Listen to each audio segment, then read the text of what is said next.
Next we will सी कि हम लोग आयनाइजेशन कांस्टेंट वीक एसिड और वीक बेस के लिए कैसे निकालते हैं। वीक एसिड और वीक बेस के लिए क्यों निकाल रहे हैं? क्योंकि स्ट्रॉन्ग का हमारे पास वैसे ही फुल्ली डिसोसिएटेड था। तो वीक एसिड हो चाहे वीक बेस हो, वाटर के अंदर जाने के बाद ही आयंस फर्निश करेगा। ठीक है, तो पहले वीक एसिड के लिए देखते हैं और उसी तरह से we will follow for weak base. तो वीक एसिड मैंने यहाँ पर लिया HA मतलब कोई भी हो सकता है एसिड, उसमें H तो होगा ही होगा। वाटर के साथ it will give A negative, और ये हमने पढ़ा था कि ये एसिड है तो ये इसका क्या होगा, conjugate base plus H3O positive, और ये यहाँ पर बेस है तो इसका ये क्या होगा, कॉन्जुगेट एसिड। ये चीज हम लोग पहले भी पढ़ चुके हैं। ठीक है, इस डिसोसिएशन के लिए अगर हम कांस्टेंट लिखे, वो कांस्टेंट हमारे पास हो जाएगा K, that will be equal to A negative H3O positive divided by HA multiply by H2O। As we have already discuss कि ये जो H2O है, ये H2O कांस्टेंट है, तो कांस्टेंट मल्टीप्लाई बाय कांस्टेंट, एक नया नाम दे दें इसको Ka। Ka is dissociation constant किसके लिए, ऑफ एसिड, क्योंकि अब एसिड डिसोसिएट हो रहा है। वाटर डिसोसिएट हो रहा था तो W लिखा था, एसिड डिसोसिएट हो रहा है तो A लिखा है, बेस डिसोसिएट होगा तो B लिखेंगे। तो Ka हमारे पास हो जाएगा A negative H3O positive divided by HA। ये हमारे पास आ गया dissociation constant for acid, ionization constant for acid. अब हमें ये निकालना है कि कितना आयनाइज हुआ, how much it get ionize, how much का आंसर जो हमारे पास निकलता है वो निकलता है अल्फा से। Alpha which is degree of ionization. हर किसी के आयनाइजेशन के लिए एक्सटेंट होता है, एक्सटेंट, उसी एक्सटेंट को हम लोग कहते हैं degree, that is called as degree of ionization, ionize होने की क्षमता। ठीक है, तो ये हम लोग ऐसे लिख सकते हैं HA is in equilibrium with A negative H3O positive, क्योंकि अब हमें पता है कि हमें सीधे Ka ही लिखना है और उसमें हमें H2O इंक्लूड नहीं करना, तो मैं इसका डायरेक्टली Ka ही लिखूंगी यहाँ पर। ठीक है, वापस से K नहीं लिखेंगे हम। इनिशियली इसकी कंसेंट्रेशन C थी बीकर के अंदर, और ये दोनों चीजें नहीं बनी तो 0 थी। कुछ टाइम बाद जब हमने एसिड लिया बीकर के अंदर, पानी डाला उसमें, कुछ टाइम बाद वो 25% ब्रेक हो गया। ठीक है, 25% मैंने बोला कि 25% ब्रेक हो गया, जितना हमने C लिया था उस C का 25% ब्रेक हुआ। तो ये कितना बना होगा बेटा हमारे पास, मोल्स में अगर हम निकाले, कंसेंट्रेशन में अगर हम निकाले तो ये बनेगा C multiply by 25%, C multiply by 25%, और ये कितना बचेगा, C1 माइनस 25%। ठीक है, क्योंकि 100% डिसोसिएशन आता है ना, तो ये हमारे पास कितना भी डिसोसिएशन हो, that will be less than 1 always, क्योंकि 1 का मतलब है 100%। अब यहाँ पे आप 20% बोल लो, 25% बोल लो, 99% डिसोसिएशन बोल लो, वो 99% भी 99 डिवाइडेड बाय जब हम 100 करेंगे ना, तो वो भी 0.99 हमारे पास बनेगा। तो 1 माइनस 0.99 भी हमारे पास इस HA का कंसेंट्रेशन को बचा रहा होगा। ठीक है, तो जरूरी नहीं है कि ये कंसेंट्रेशन हमारे पास C ही हो, ये कंसेंट्रेशन 1 हो सकते हैं। 1 होगी तो इट विल बी 1 0 0, ये C अल्फा, C मतलब इतने मोलर। सपोज वो आपको कहता है कि एक एसिड है HA, उसकी मोलैरिटी है 0.5 molar and it get dissociated by 25%। It get dissociated by 25%। 25% का मतलब है कि अल्फा कितना हो जाएगा इसका, 0.25। ठीक है, अब अगर हम देखें HA इक्विलिब्रियम, H पॉजिटिव दे रहा है और A नेगेटिव दे रहा है। इनिशियली इसकी कंसेंट्रेशन 0.5 थी, ये 0 था, ये 0 था। कुछ टाइम बाद ये कितना बना, 0.5 का 25%, 0.5 का 25%, तो इसको हमने लिखा 0.5 मल्टीप्लाई बाय इसका 25%। ठीक है, ये कितना बना, ये भी बनेगा 0.5 का 25%।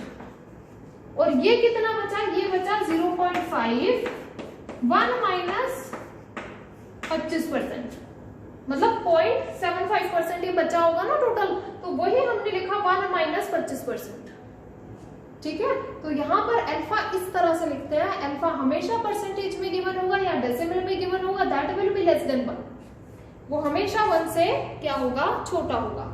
और ऐसे ही हमारे पास मोल्स आ सकते हैं, वो कंसेंट्रेशन नहीं दे करके मोल दे दें कि ये 2 मोल था तो ये 0 था, ये 0 था, 2 मोल का 25% टूट गया, 2 मोल का 25% टूट गया, तो 2 मोल का 75% यहाँ पर हमारे पास बच जाएगा। तो जब आप कोई चीज लिख रहे हो ना, तो लिखते टाइम उस चीज को जरूर पढ़ो कि आप एक्चुअल में लिख क्या रहे हो। ठीक है, don't read out things, read things for understanding. तो यहां से अगर हम, ये हो गया हमारे पास कंडीशन एट इक्विलिब्रियम, यहां से अगर हम Ka निकालें तो Ka ये था, इसमें वैल्यू सब्स्टिट्यूट कर दे, A की जगह आ जाएगा C अल्फा, इसकी जगह आ जाएगा C अल्फा, इसकी जगह आ जाएगा C1 माइनस अल्फा। और ये हम अल्फा पहले ही पढ़ चुके हैं कि this alpha will always be less than 5%, तो ये 1 माइनस अल्फा लेस देन 5%, मतलब 95% तो ये हमारे पास बच ही गया। तो 95% ये अगर हमारे पास बच ही गया तो इसको हम अप्रोक्सीमेटली 1 ले लेते हैं। ठीक है, we will take 1 minus alpha as approximately 1। तो हमारे पास यहाँ से एक्सप्रेशन आ जाएगा Ka is equals to C alpha square, कि Ka गिवन है तो हम अल्फा किस तरह से निकालते हैं, जिस तरह से हमने अल्फा निकाला है फॉर एसिड, उसी तरह से हम अल्फा निकालेंगे फॉर बेस।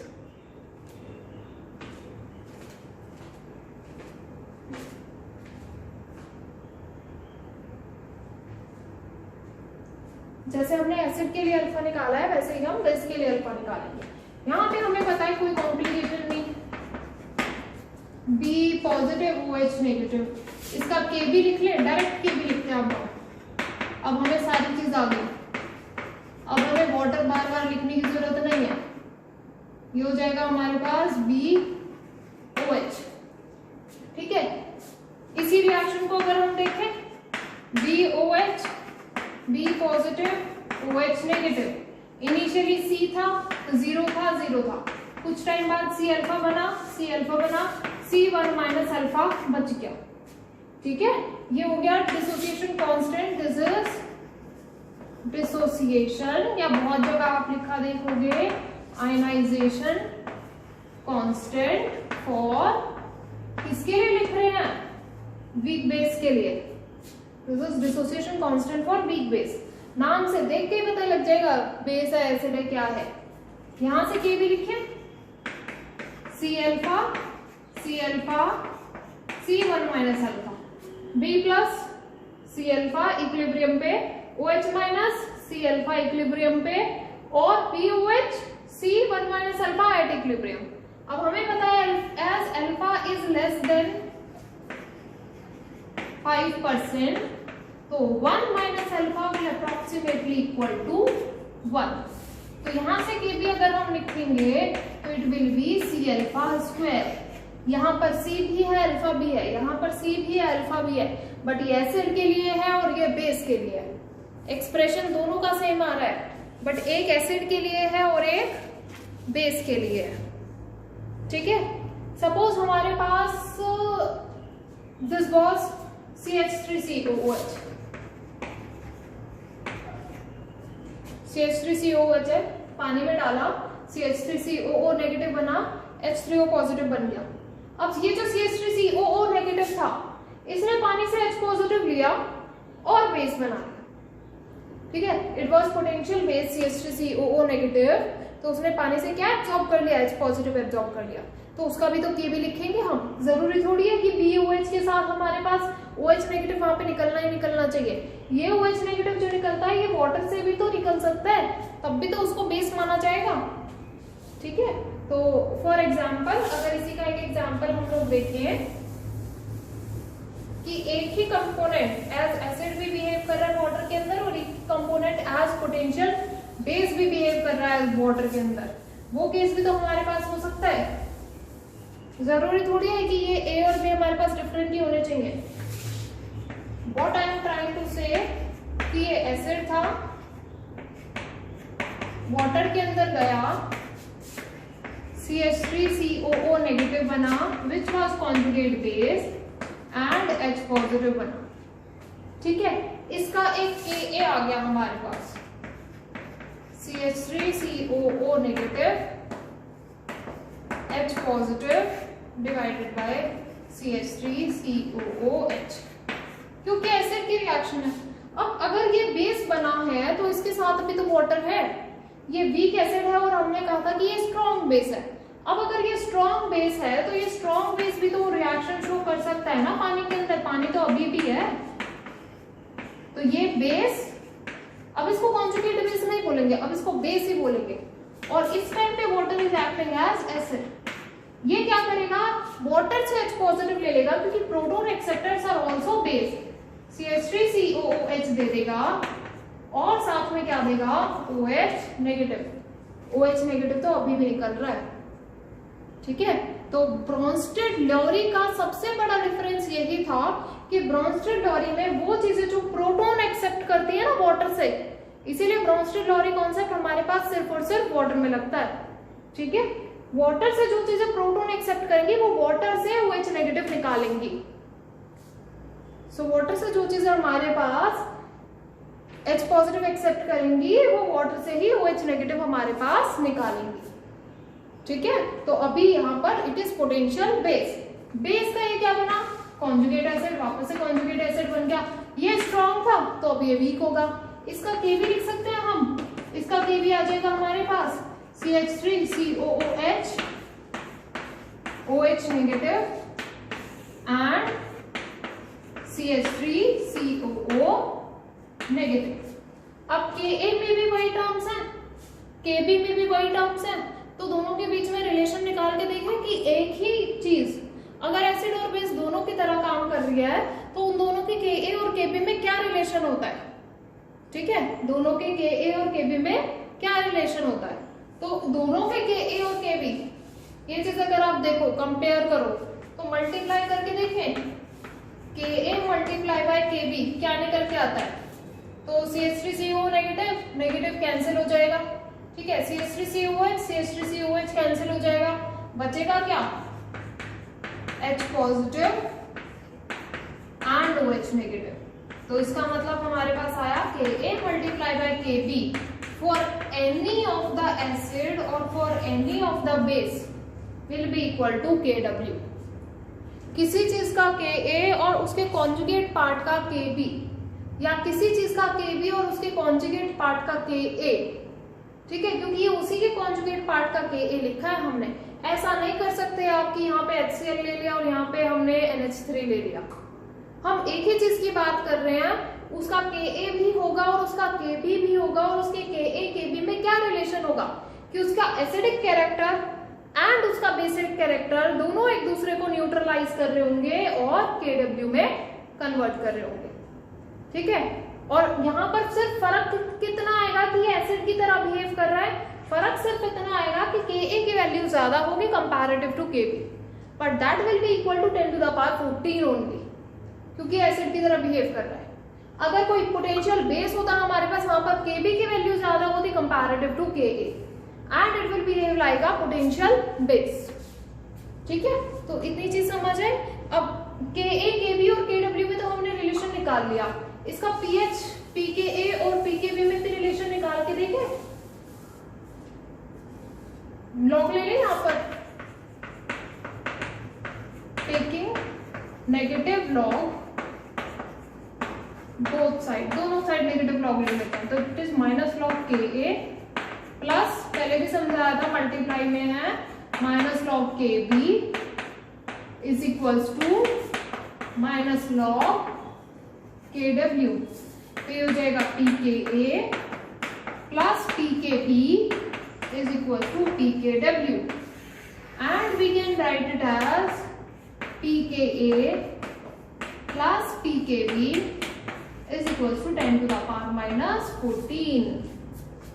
किसी भी एसिड के लिए या किसी भी बेस के लिए ये चीज हमारे पास हमेशा फॉलो होगी। आप ऐसे नहीं कह सकते कि एसिड की रिएक्शन चल रही है तो बेस की क्यों करेगा शो, वाटर तो भाई उसके पास भी है, वाटर तो उसके पास भी है, वो बेस क्यों नहीं शो करेगा? जब वाटर हमारे पास एसिड के लिए भी अवेलेबल है तो क्या हम ऐसे कर सकते हैं कि वाटर को सेपरेट आउट कर दिया कि नहीं नहीं बेस उसमें वाटर यूज नहीं करेगा? तो वो चीज हमारे पास वहां पर नहीं होगी। तो इससे रिलेटेड कुछ क्वेश्चन हम लोग देखते हैं।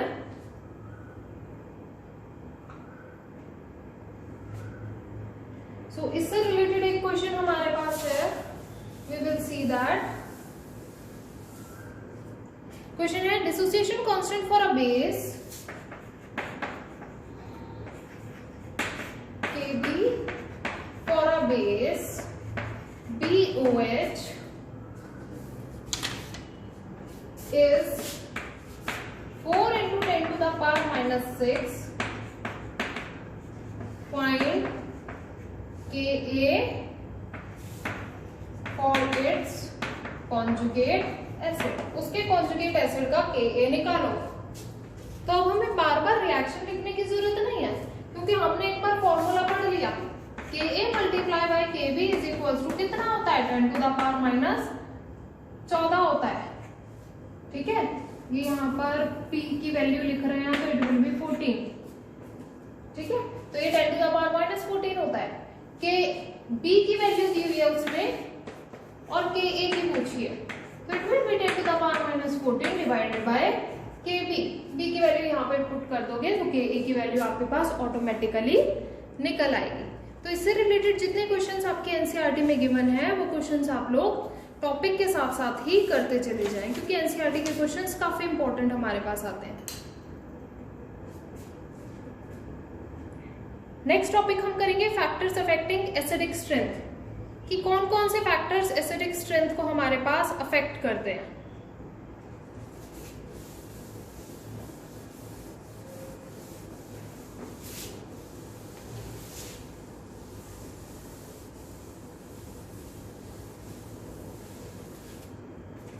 Next topic that we will do is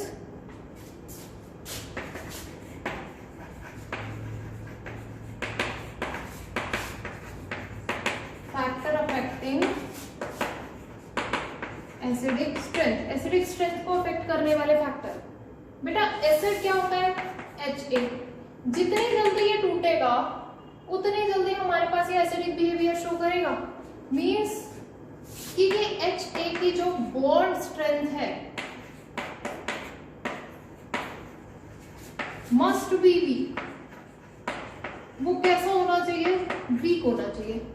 ठीक है, वीक क्यों होना चाहिए? ताकि इसकी बॉन्ड डिसोसिएशन एंथैल्पी लो हो, और अगर इसकी बॉन्ड डिसोसिएशन एंथैल्पी लो है तो इट कैन इजीली डोनेट उतना इजीली ये क्या कर देगा? H पॉजिटिव को डोनेट कर देगा। ठीक है, जैसे H पॉजिटिव डोनेट हुआ इसने अपना एसिडिक कैरेक्टर दिखाना स्टार्ट कर दिया। तो अगर हम डाउन द ग्रुप की बात करें, ग्रुप 17, ग्रुप 17 में डाउन द ग्रुप की अगर हम बात करें तो हमारे पास है HF, HCl, HBr, HI। तो डाउन द ग्रुप बेटा इलेक्ट्रोनेगेटिविटी इनकी कम होती है, FCl, BrI। ठीक है, जैसे इलेक्ट्रोनेगेटिविटी कम हो रही है इनकी जो बॉन्ड स्ट्रेंथ है वो भी कम होती है हमारे पास, and bond dissociation enthalpy also decreases. तो डाउन द ग्रुप हमारे पास क्या होता है? बॉन्ड डिसोसिएशन एंथैल्पी क्या हो जाती है? डिक्रीज हो जाती है।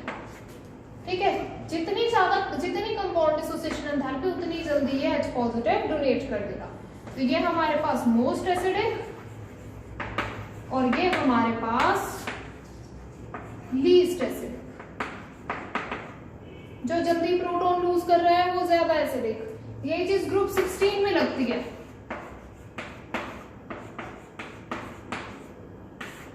Down the group bond dissociation enthalpy decrease होती है जिसकी वजह से H2O वीक बेस है एंड H2S स्ट्रॉन्ग, वो वीक एसिड है और H2S स्ट्रॉन्ग एसिड है। ठीक है, नॉन मेटल के हाइड्रोक्साइड्स हमारे पास एसिड्स ही होते हैं। इसके अलावा अगर हम लेफ्ट टू राइट कंपेयर करें, लेफ्ट टू राइट में it will be CH4, NH3, H2O and HF। Left to right हमारे पास बेटा जो इलेक्ट्रोनेगेटिविटी है वो बढ़ती जा रही है जिसकी वजह से प्रोटॉन करेगा और CH4 में कोवेलेंट बॉन्ड बन रहा है तो CH4 हमारे पास बहुत जल्दी प्रोटॉन लूज नहीं कर पाएगा। यहाँ पर पोलैरिटी ज्यादा है, it is more polar and it is less polar. ठीक है, लेस पोलर क्या है, यहाँ पर पोलैरिटी हमारे पास जनरेट ही नहीं होगी। NH3, H2O और HF की अगर हम बात करें तो HF ज्यादा पोटेंशियल एसिड है हमारे पास comparative to NH3 and this H2O।